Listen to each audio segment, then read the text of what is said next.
इस नींद से अगर मैं जाग जाऊं तो क्या तुम कोई तरकीब निकालोगे? मेरी धड़कन से निकल कर अगर तुम आजाद हो जाओगे, क्या तुम्हारी आजादी में तुम मेरे हो जाओगे? अंधेरी रातों का क्या भरोसा, चांद आए ना, हमने तो हर शाम डूबती सूरज के नाम कर रखा है। नमस्कार दर्शकों, ईटानगर न्यूज में आप सभी का स्वागत है। दर्शकों, एक दो दिन से शायद आप सभी ने सोशल मीडिया में देखा होगा कि एक लेडी बहुत ही अच्छी तरीके से और बहुत ही खूबसूरत तरीके से पोएम रिसाइटिंग करती हुई आप सभी को दिख रही है। दर्शकों, तो हमने सोचा कि क्यों ना हम उन्हें आप सभी के सामने लेके आए, उनके बारे में जाने कि वो कहाँ से है, क्या करती है।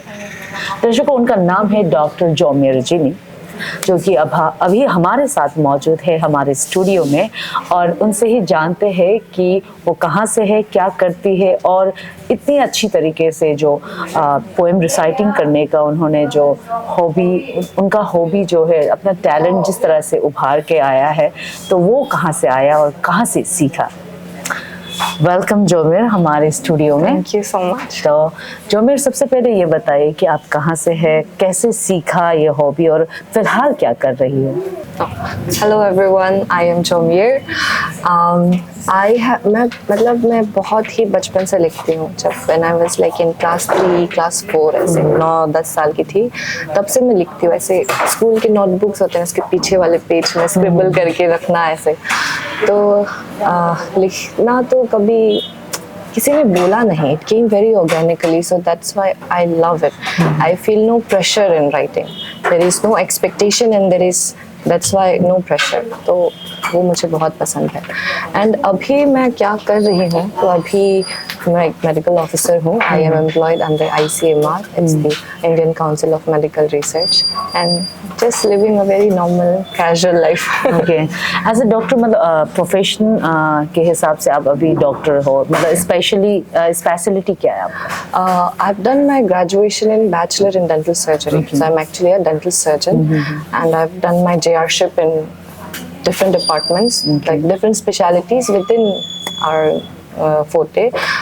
But currently I'm a medical officer. Okay. तो एक मेडिकल स्टूडेंट होने के बावजूद और एज ए डॉक्टर होने के बावजूद, जबकि आपका लाइफ जो होता है बहुत रश होता है, बहुत ही ऑफ कोर्स प्रॉब्लम्स भी आते हैं, स्ट्रगल करना पड़ता है बहुत सारे, तो उसके बावजूद आपने इतना अच्छा हॉबी जो रखा है और इतनी अच्छी तरह से आपने उस टैलेंट को उभार के लाया है, जैसे कि हमने आपके वायरल वीडियोस में देखा कि बहुत ही सुंदर तरीके से आपने पोएम रिसाइटिंग किया है। तो वो कहाँ से आया और कैसे सीखा आपने? आई थिंक इसका बहुत ही बड़ा श्रेय जाता है मेरे हिंदी टीचर को। जब मैं स्कूल में थी, मैं अपना schooling KV number 1 Naharlagun, actually Itanagar कहते हैं, नाहरलगन में जो है KV, वहाँ से किया मैंने। तो इट्स वेरी फनी। ऐसे तो मैं लिखती थी, जैसे मैंने बोला, स्कूल के पीछे ऐसे कॉपी में लिखती थी। I was that weird student in the class जो ऐसी कविता लिख रहा है, ऐसे पोएम्स लिख रहे हैं। I have had my friends की इसको पढ़ के देखो ना प्लीज, ये कैसा है। I have told my friends like this. So once what happened, I was in class 7 and वहाँ पे ऐसे हिंदी बुक्स में एक्सरसाइज होता है ना, अभ्यास। देयर वाज अ असाइनमेंट जहाँ पे we were given a option that you can write something like a poem about seasons और विंटर। ऐसा कुछ एक क्वेश्चन था जो कि was the third segment of that exercise. तो वो उसको, because it's academically not important, exam में कभी आएगा नहीं कि आप एक पोएम लिखो 5 मार्क का, ऐसा कभी नहीं था। तो होमवर्क जब मिला तो all the students did the first 2 parts जहाँ पे fill in the blanks है and questions from the chapters, but nobody did the third part, the very creative part where it was about writing a poem or a story about that season. So it did not occur to me कि we don't have to do that, and I wrote a poem on seasons, and I submitted my homework copy to my Hindi teacher, and the next day he was so impressed. He called me in the class and he was like, ये तुमने क्यों लिखा? I said, sir, exam पूछा गया था तो I wrote. He said, तुमने ही लिखा? Means he was like not sure कि तुम ही ने लिखा। सर हाँ सर, मुझे लिखना अच्छा लगता है। कितने क्लास में था? Class 7। Class 7। So I said I used to write like scribble before that, but I had never given it to someone like that. I thought क्या है दीदी। Then that sir caught me. Okay. He was like, okay, तुम लिखती हो, तुम लिखो, तुम मुझे दो, मैं पढ़ूंगा. Because till then he was my first audience, to be very honest, and he was the most like the most push that I have received in my life. Early days जी जी. was from him, and he's an incredible man. He was Deepak sir. Deepak sir, thank you so much. We're not in touch right now, but my school days he really helped me through. Okay. तो कहीं ना कहीं से extra curriculum जो activities होता है schools में तो वो बहुत ही जरूरत होता है. Yes, yes. जरूरत होता है बहुत ज़्यादा. आपके अगर वो टीचर ने वो लिखने के लिए नहीं कहा होगा, नहीं कहा था, तो आपको भी नहीं पता चलता है कि आप में क्या खूबी है. Definitely, definitely. तो वो तो आपका फर्स्ट इनिशिएटिव था. तो उसके बाद आपने, मैंने सुना है कि आपने थोड़े बहुत पोएम्स के बुक्स भी लिखे हैं, आई मीन पोएम्स भी लिखे हैं जो पब्लिकली पब्लिकेशन में भी आए हैं. तो उस पर क्या कहेंगे, वो क्या था वो बुक्स का नाम, ताकि दर्शक आपकी बुक्स खरीदे और पढ़े उन्हें. जी. वो तो स्कूल हो गया जो मैंने भी स्टोरी बोला. उसके बाद I went for medical school, तो फिर वहाँ लिखना काफी कम हो गया. जी, जी. बहुत सारा पढ़ाई में busy. And then I lost touch with my sir also. So one day what happened, around third year SMA, sir called me out of blue, like एकदम 3-4 साल बाद I got a call from him and he was like, कैसी हो, तुम लिख रही हो कि नहीं, ऐसा. Then I recalled that I used to enjoy writing so much. Then बीच में थोड़ा छूट गया था, फिर मैंने दोबारा लिखना चालू किया. तो ग्रेजुएशन के बाद I wanted to do something. Okay. This was a challenge. I always tell everyone that this was my 25th birthday challenge to myself, that I will publish a book. And because I'm not from a literature background, I had no idea how to publish a book, and I also didn't know anyone. Now I know people from APLS society, like the literature society, but then I was not aware of its like क्या करना है, कहाँ जाना है. पूरा Google. I reached out to publication house. ऐसा करके I published a very small. It's a 10-minute, 15-minute read. Okay. 26 poems it has from A to Z. And then who helped you at the time? Literally myself. Okay. Because you did by your own self. yeah, Okay. but I have professionally I reached out for help. Mr. Jomyir, he had helped me design the book, of course. So I would like to thank him for that. And then the concept of the book was there is 26 poems from A to Z, very conventional, very like new form of writing. There is no, what you call it, there's no capital letters. All the letters are small. बहुत easy है, लोग Very कोई भी easy. समझ सकेंगे. It's actually for teenagers. हाँ. My target audience was people younger than me. I was 25 then. The book doesn't say that it is for this, but it's actually, it deals with a lot of mental disorder issues. Like, so I did not want to classify them as तुम patient है, or like you're depressed, you read this. I did not want to classify it as that. That's why I never promoted it like that. But the idea that I had written is that, and the book is titled Sanity and Vanity. Okay. And that is the title, and that is also the title of each poem. There is no different theme or title for other poems, and it's available in Amazon, Flipkart, यहाँ पे भी टानगर में reader cell में you will get it अगर आपको चाहिए तो. अच्छा, आप बहुत कम उम्र में, वो उस समय आप शायद जब आपने फर्स्ट, जब सर ने वो किया था, क्लास 7 में थी आप, बहुत ही, तब सर ने आपके मैच्योरिटी को भापा है कि चलो आप इतने छोटे में मतलब इतना कुछ पोटेंशियल है आप में. तो उसके बाद फिर 25 साल में आपने अपना जो पोएम का जो बुक है उसको भी पब्लिक कर दिया था. उसके बाद फिर अभी मेडिकल लाइन में हो, तो क्या होता है कि लोग प्रोफेशनल लाइफ को जब स्टार्ट करते हैं तो बहुत सारे प्रॉब्लम्स आते हैं, उसको स्ट्रगल करना पड़ता है. लोगों का हॉबी छूट जाता है. कोई सिंगर बनना चाहता है, कोई जैसे कि पोएट बनना चाहता है, कोई कुछ करना चाहता है, हॉबी छूट जाता है, कोई गिटार बजाना चाहता है. तो आपने कहीं ना कहीं से इतना अच्छा प्रोफेशन होने के बावजूद अपने पोएटिक थॉट्स को भी जिंदा रखा, तो वो उसको किस तरह से मेंटेन कर सकते हैं? मैं आई वोंट से कि I have excelled in both and I'm still struggling, ऐसा नहीं है, but the thing is I find joy in poetry. So when I am like काम कर रहा है, I'm tired, थोड़ा सा I need to break, then I look into मैं खुद ही पढ़ती हूँ मैंने क्या लिखा, I get inspired, I write something new, and even like work, I love both of my professions. ऐसा नहीं है that I get tired from this and then I jump into it. I don't like उसको मैं dislike नहीं करती हूँ, my medical profession also. I love it so much. But I think that I have always been into many things. And I don't know if I want to say this because I want people to know this, that last year I discovered कि वो हम बोलते हैं ना jack of all trades and master of none. So I was the perfect example of it. And I have एक दो लोगों ने मुझे थोड़ा नेगेटिवली भी बोला, because most of the time this is taken in a very negative way कि you don't know anything, थोड़ा सब जानते हो but you don't know anything. But last year I discovered that, I hope I'm true, because I read it in Forbes magazine. I discovered कि ये जो proverb है ये complete नहीं है, ये incomplete है. तो इसका full proverb है jack of all and master of none, oftentimes better than master of one.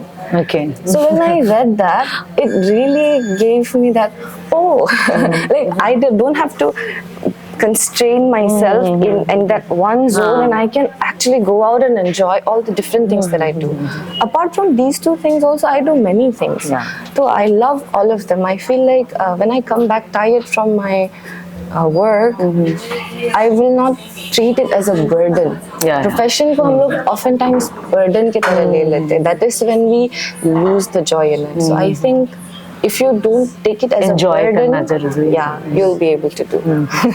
तो हमने देखा है कि आपके जो पोएम्स है या फिर लव में होता है या फिर ह्यूमन इंटरेस्ट में या फिर नेचर के बारे में, तो वो किस तरह से आपको ट्रिगर करता है कि आपको मजबूर करता है कि आप उस बारे में पोएम लिखे, किस तरह से आपको वो इंस्पिरेशन मिलता है?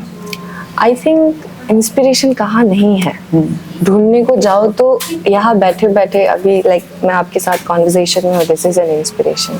कल आपका फ़ोन आया, that is an inspiration.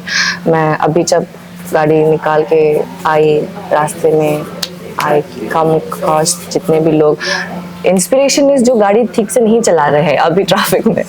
Everything is an inspiration. जो भी आपका लाइफ का happenings every single day, every single hour, whatever struck you at that moment, that is an inspiration. तो जैसे अभी मैं बोला ट्रैफिक में फंसे हैं, कोई विंडो रोल डाउन करके प्लास्टिक फेंक रहा है, that is an inspiration, that triggers you कि क्यों ऐसा नहीं करना चाहिए. पर व्हेन आई से नहीं करना चाहिए, then I also tell myself I should also not do it. मेरे पीछे वाला गाड़ी भी should not see me rolling down the window और प्लास्टिक फेंक रहा है बाहर. So these things I think preserving the nature, जैसे आपने बोला कि मैं नेचर के ऊपर लिखती हूँ, मैं ह्यूमन इमोशन के ऊपर लिखती हूँ. I try to diversify myself. I don't like being boxed under one particular category. I don't like to be categorized as this particular. Beginning में I was actually जो आप बोल रहे थे कि आपका वीडियो देखा हमने, ऐसा वो वीडियो का पूरा आपने शायद अभी नहीं देखा. Beginning में I mentioned that I don't want to be boxed ऐसा करके. In the very beginning when people actually saw me reciting, that time a few of my initial poems was regarding feminism ऐसा थोड़ा, because नारी शक्ति के ऊपर हो गया, मतलब नारियों के ऊपर हो गया, या फिर लड़की एज अ गर्ल चाइल्ड के ऊपर हो गया. तो people thought I am a very feminist person और I don't have like any other side to me. Then it came, then I was like जज करने लगते हैं. You should see my other side. So I wrote about, I mean I had written it before also. Then I came like public हुआ मेरा जो love के theme पे base कुछ. Then now they are thinking कि ये सिर्फ वही लिखती है. Because अभी अब वो वीडियो के नीचे comments में पढ़ने जाओ तो people like हर कोई को देखो तो सिर्फ love के बारे में ही लिखता है like that. But I try to keep it like relevant in all the fields as much as I can. जिसका मुझे knowledge नहीं उसका तो मैं कुछ नहीं कर सकती. But at least in these things where I relate, I try to write. तो क्यों ना आपका जो खूबसूरत पोएम्स है उनके बारे में तो हमने जाना है कि आपने कैसे सीखा, तो प्लीज मतलब एक दो पोएम हो जाए. Sure. अभी जैसे वैलेंटाइंस आने वाला है, तो एक थोड़ा लव Okay, थोड़ा sure, love sure. Poem Please, please, मैं go on. रेफर करती हूँ Yeah, नोट्स yeah, को, आई please. माइट थोड़ा ताकि it's मैं okay. भूल ना जाऊँ अगर Yeah, please go on. तो जैसे अभी वैलेंटाइंस आने को है, it's about one sided love. जैसे कोई है जिसको आप पसंद करते हैं, किसी को देखने से आपका थोड़ा ऐसे ध्यान गायब हो जाता है, दिल धड़कता है। आप थोड़ा स्टम्बल करने लगते हो। So the title of this poem is एक तरफा प्यार, one sided love, as I said. इस बहते समय में तुम मेरा ठहराव हो, इन अंदाजों में तुम मेरा यकीन हो, मेरे हर किस्से का तुम एक हिस्सा हो, ये आंखें तुम्हें देखती तुम वो सपना हो। इस बहते समय में तुम मेरा ठहराव हो, इन अंदाजों में तुम मेरा यकीन हो, मेरे हर किस्से का तुम एक हिस्सा हो, ये आंखें तुम्हें देखती तुम वो सपना हो। एक तरफा प्यार है ये हमारा, एक तरफा प्यार है ये हमारा, आपके बगैर भी हो जाएगा जिंदगी का गुजारा। हम अगर इस जिंदगी में न मौज रहेगी न मजा, काटूंगी मैं हर रात जैसे एक सजा। इस नींद से अगर मैं जाग जाऊं, इस नींद से अगर मैं जाग जाऊं, तो क्या तुम मुझे करीब भूलोगे? इस नींद से अगर मैं जाग जाऊं, तो क्या तुम कोई तरकीब निकालोगे? मेरी धड़कन से निकल कर अगर तुम आज़ाद हो जाओगे, क्या तुम्हारी आज़ादी में तुम मेरे हो जाओगे? अंधेरी रातों का क्या भरोसा, चांद आए ना आए, हमने तो हर शाम डूबती सूरज के नाम कर रखा है। वाह वाह वाह वाह, I should clap for this. Thank you. It's very romantic. जो जिनके क्रश है उनको शायद ट्रिगर कर लेगा। Hopefully by 14th you will be like जो सिंगर्स है, you will rush out to your crush. Okay, next ये तो लव के लिए हो जी, गया, जी। बट नेक्स्ट हम सुनना चाहेंगे, मतलब ये मेरा चॉइस है जी। क्योंकि इन्वायरमेंटलिस्ट के एज ए इन्वायरमेंट के बारे में हम सब बात करते हैं, जी, जी, जी। कंसर्न होते हैं, जी, जी, तो जी। क्यों ना आपकी तरफ से भी कोई एक हो जाए पोएम में जी जी हमारे नेचर को लेके। जी, हम नेचर से सराउंडेड है, जी, लाइक जी। हमारे जो लाइक फ्रेंड्स जो बाहर के हैं, दे लाइक तुम अरुणाचल से हो, जी, जी, तुम्हारे जी, वहाँ तो हाँ, कितना हाँ। खूबसूरत पहाड़ है, ये वो। Everyone says so but you know what, अभी जैसे कि वी हैड दिस डैम का बहुत इशू जब चल जी। रहा था, that was when I wrote this. तो what I feel is mountains are so innocent. हम लोग कहते हैं ना कि लैंडस्लाइड हो Yeah, गया, ईटानगर में इट्स सो कॉमन, कितने लोग का घर बर्बाद हो जी। गया। But as like the protagonist is still me in this poem, but the primary characters are the nature, like mountains हो गया, rivers हो गया, ऐसा। तो जैसे कि लैंडस्लाइड हुआ, तो इसमें वो माउंटेन का गलती नहीं है, लैंडस्लाइड हमने उनका जो पेड़ था जो जकड़ के रखा था उसको काट दिया, now it has no control, it will flow. तो दैट वाज द पॉइंट जिस पर्सपेक्टिव से ये लिखा गया था। इट्स इन इंग्लिश, तो I just refer to my notes. The title is I Must Go. The nature is calling me and I must go. That's what I say. So it goes like, the mountains are calling and I must go.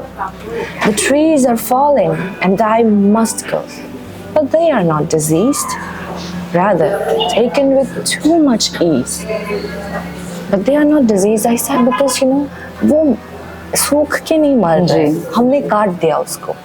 So that's why they are falling. The trees are falling and I must go, but they are not diseased, rather taken with too much ease. Unable to serve up for humans' greed cup. हमारा greed cup इतना बड़ा है, we can never fill it. The rivers are dying and I must go. The streams are crying and I must go, but they are not sick.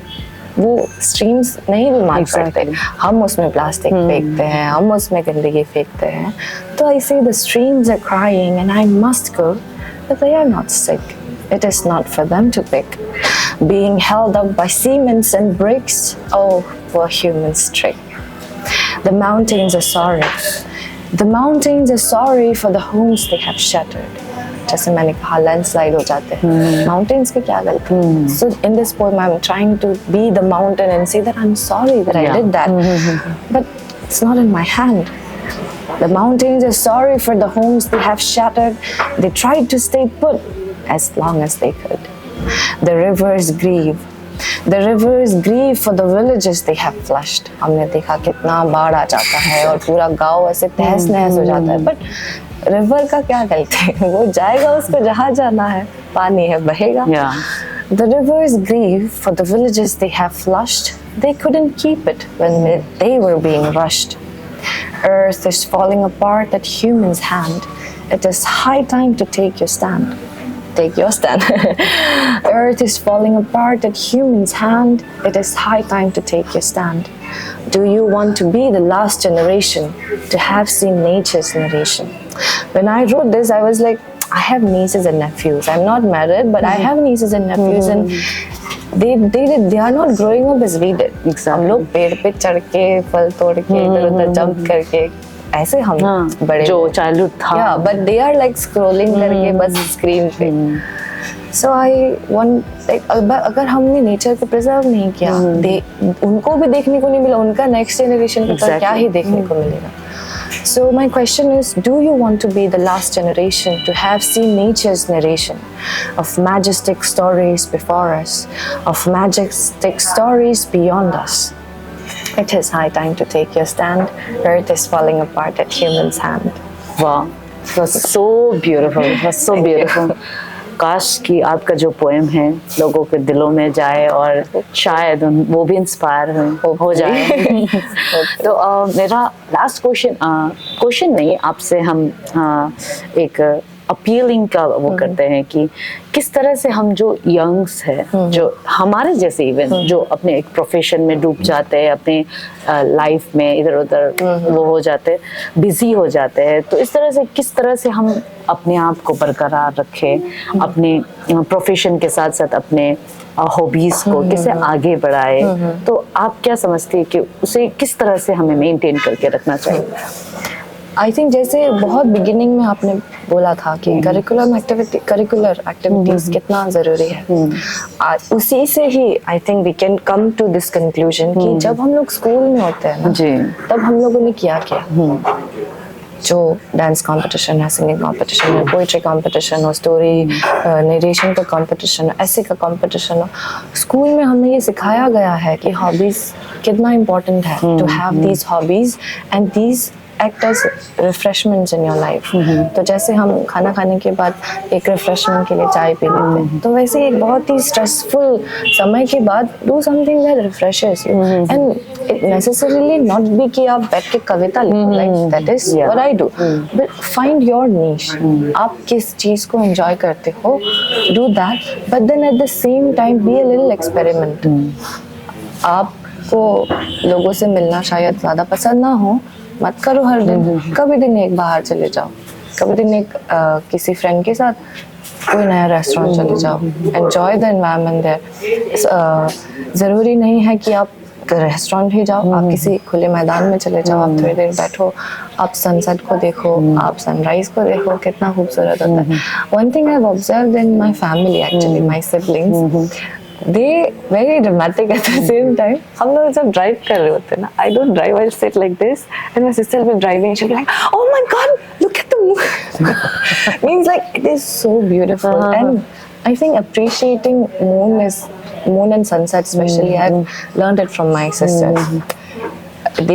बहुत लोगों को लगता है that I am the author, I am the poet and I am like very philosophical, but I have seen them appreciate it so much that now मेरा जो 4 साल का niece है ना, the young one, she now calls us, मोई देखो इतना सुंदर से मतलब मून निकला है, that's her language, देखो मोई इतना सुंदर से मून निकला, आज तो रेड है, like तो finding happiness in the small things, and what we are doing they are learning. So I think be an example, right? Be an example, but at the same time break out when it stresses you out. Just take a break, chill, and then you can begin again. Your life will be beautiful. जैसे कि अभी आप literature activities में बहुत भाग ले रही हो, और अरुणाचल में वो है भी, मतलब एक शायद एसोसिएशन है. जी अरुणाचल प्रदेश लिटरेचर. जी. तो उससे क्या मदद मिलता है जो लिटरेचर में जो इंटरेस्ट रखते हैं उन लोगों को आगे बढ़ाने के लिए, उनके पब्लिकेशन के लिए, क्या कहीं किसी तरह का मदद मिलता है उनसे? जी शायद मैं किस तरह से मिलता है वो भी बताइए. जी शायद I don't know if I am the right person to answer this, but अभी मेरा APLS में बहुत समय नहीं हुआ है, बट स्टिल हमारे जो भी स्टेट के बहुत ही रिनाउंड लेखक जो भी आप जिनका भी नाम सुनते हैं, चाहे वो वाई थोंगची सर हो गए या फिर अमंग दाई मैम हो गए या फिर अभी रिसेंटली अमंग द यंगस्टर्स सुबितावा मैम है, like she is they are gathering great क्या कहते हैं वो इंटरनेशनल लेवल पे दे आर गेटिंग रिकॉग्नाइज्ड। तो ये जो बहुत ही जाने माने लोग हैं, ये इस एसोसिएशन का हिस्सा है। तो if you become a part of this association, it becomes easy to reach out to them. आप बोल सकते हो मैं भी APLS के मेंबर हूँ, आपको उनका WhatsApp नंबर भी मिल जाएगा वहाँ पे, और if not that you can get it through the secretary sir maybe. Maybe you can approach them कि ma'am I am this student. अगर आप एक college student हो, you like to recite, you like to write, there are APLS का monthly bi-monthly gatherings होता है, where you are free to come, you are free to come and you are free to recite, and there are such good learned people there. Of course they will give you their feedback, you'll get to learn. I have not been able to go to many of the sittings, but I have attended one, and I feel like academically हमारे यहाँ जो literature students हैं ना, I really want them to be a part of this. Like not after you have graduated, but like when you are still young and you're teenage, like late teenage and early 20s, when you are still going to college, and if you are a literature student especially for the literature students, because that's what you are interested in, that's what you do for the rest of your life, you can really reach out to these people and be a part of this association. I think it will help you grow so much. And there is of course publication also. अभी कुछ ही दिनों पहले एक आया है प्रयास करके APLS की तरफ से, तो उस मैगजीन का नाम है प्रयास। वहाँ पे हमने भी एक कविता दी है, वैसे ही आप अपना सबमिट कर सकते हैं, then they will go through it and then वो लोग सिलेक्ट करके प्रिंट करेंगे। तो आई थिंक फिर आएगा दोबारा। Thank you so much doctor जोमिर जिनी हमारे स्टूडियो में आने के लिए और आपके बहुत सारे ब्यूटीफुल कविताएं हमें सुनाने के लिए। तो हम होप करते हैं कि हमारे दर्शकों को हमारा ये एपिसोड पसंद आया होगा और शायद आप लोगों ने भी सीखा होगा कि कविता किस तरह से रिसाइटिंग किया जाता है और किस तरह से आप अपने हॉबीज को आगे बढ़ा सकते हैं। Thank you so much.